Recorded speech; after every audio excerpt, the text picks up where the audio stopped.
आप ये जो स्क्रीन पर एक तस्वीर देख रहे हैं, ये एक अपराधी का तस्वीर है। जी हाँ दोस्तों, और ये कोई आम अपराधी नहीं है। इन्होंने दरिंदगी की सारी सीमा लांघ करके ये मर्यादा को ही तोड़ दिया है। जी हम ऐसा इसलिए कह रहे हैं कि दिल्ली के ही श्रद्धा वालकर मर्डर केस के बाद मुंबई के मीरा रोड से एक ऐसी घटना आई है सामने जो लोगों के बीच में चर्चा का विषय बना हुआ है और लोग इस पर तरह तरह की बातें कर रहे हैं। बता दें दोस्तों कि मुंबई के मीरा रोड में नया नगर थाना है, उसके अंतर्गत एक अपार्टमेंट पड़ता है, गीता आकाशदीप अपार्टमेंट।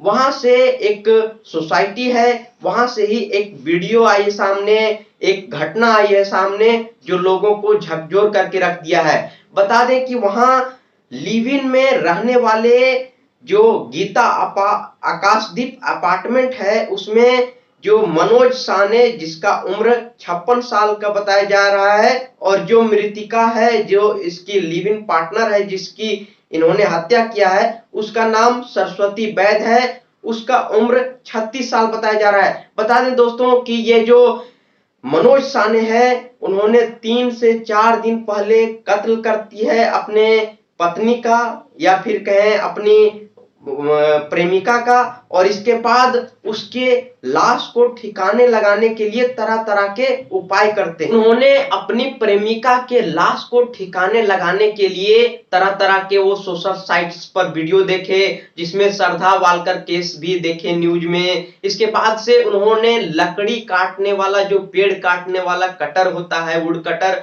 वो खरीद करके लाया, मिक्सर लाया, कुकर लाया, बड़ा वाला कुकर घर। इसके बाद से उस बॉडी को, उसकी जो प्रेमिका की बॉडी है उसको 100 टुकड़ों में, 100 से अधिक टुकड़ों में काटता है।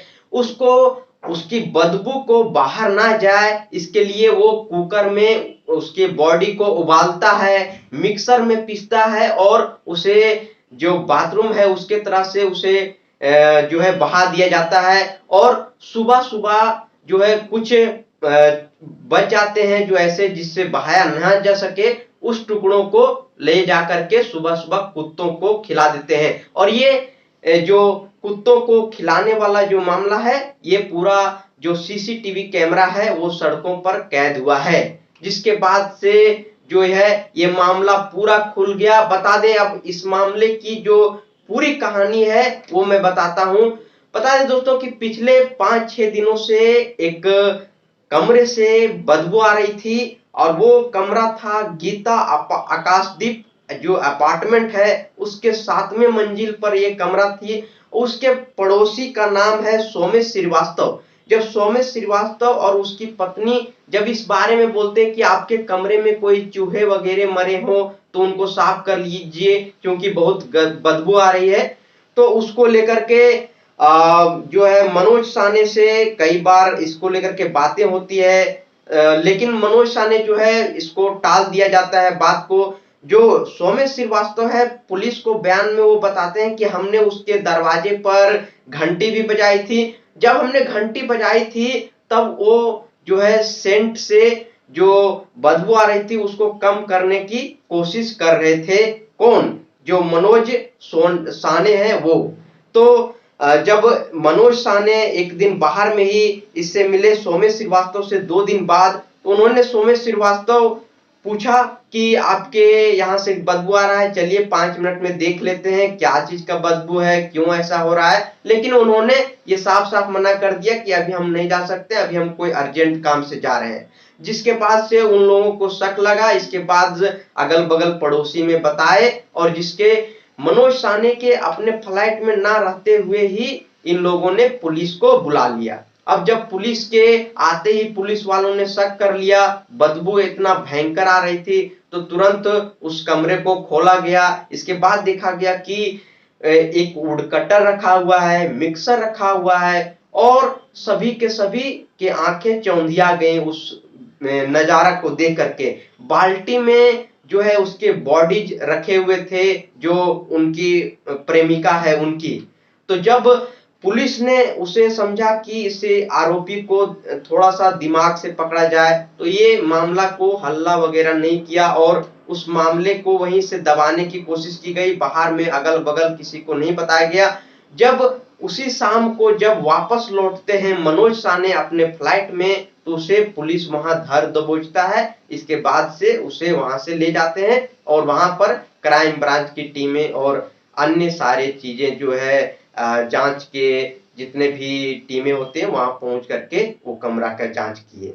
इसके बाद से जब पुलिस ने मनोज साहनी का बयान लिया, तो मनोज साहनी बताते हैं कि उनकी प्रेमिका जो है जहर खा करके और वो आत्महत्या कर ली थी। जब हमने घर पहुंचा तो देखा कि हमारी प्रेमिका है वो तो गिरे पड़े हुए हैं, और उसी को कि हम इसमें फंस ना जाए तो उसकी लाश को ठिकाने लगाने के लिए वो तरह तरह के उपाय सोचे, और जिसके लिए वो इतने सारे किए। लेकिन सवाल यहाँ पैदा होता है कि जब उसकी पत्नी अपने से मरी है, आत्महत्या की है, तो उसको सबसे पहले पुलिस में बताना चाहिए।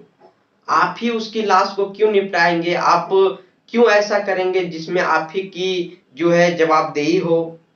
ये सबसे बड़ा जवाबदेही उसी का था, क्योंकि बता दें दोस्तों कि जब इस फ्लाइट में रूम लेने के लिए यहाँ पर आए थे, तो मनोज साहनी और सरस्वती वैद्य ने जो डॉक्यूमेंट दिए थे, उसमें सिर्फ मनोज साहनी का ही डॉक्यूमेंट उस अपार्टमेंट में दिया गया था। जिसमें सरस्वती वैद्य को पूछा गया था कि ये कौन लगते हैं आपका, तो उन्होंने बताया था कि ये हमारे अंकल लगते हैं।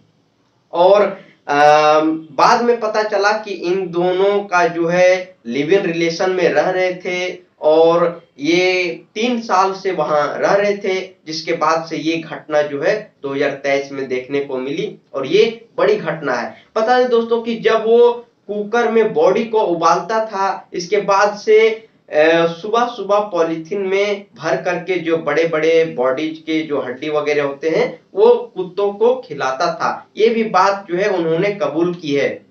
और ये 7वीं मंजिल जो है वहां पर ये पूरा मामला हुआ। इसके बाद से लोगों के मन में तरह तरह के सवाल हैं कि आजकल के टाइम में ऐसा क्यों हो रहा है, लिव इन पार्टनर में क्यों चले जा रहे हैं लोग। और ये भी श्रद्धा वालकर भी जो है अपने परिवार को छोड़ करके किसी गैर जो उनके फ्रेंड है उनके साथ रहते थे, और ये भी जो है सरस्वती वैद्य है अपने परिवार को छोड़ करके किसी गैर के ही साथ रहती थी। और दोनों घटना जो है सेम है, दोनों में खुद को बचाने का प्रयास किया जा रहा है। लेकिन इस मामला को पूरा पुलिस देख रही है, अभी पूरा उद्भेदन नहीं हुआ है, सबूत साक्ष्य जुटाए जा रहे हैं, और इसको आगे क्या खुलासा हो सकता है ये मुंबई पुलिस के हाथ में है। लेकिन ये बड़ा केस आने के कारण पूरा देश में बवाल मचा हुआ है कि कब तक जो है लड़कियां कहें या फिर जो महिलाएं हैं वो कब तक इन उत्पीड़नों को झेलती रहेंगी, और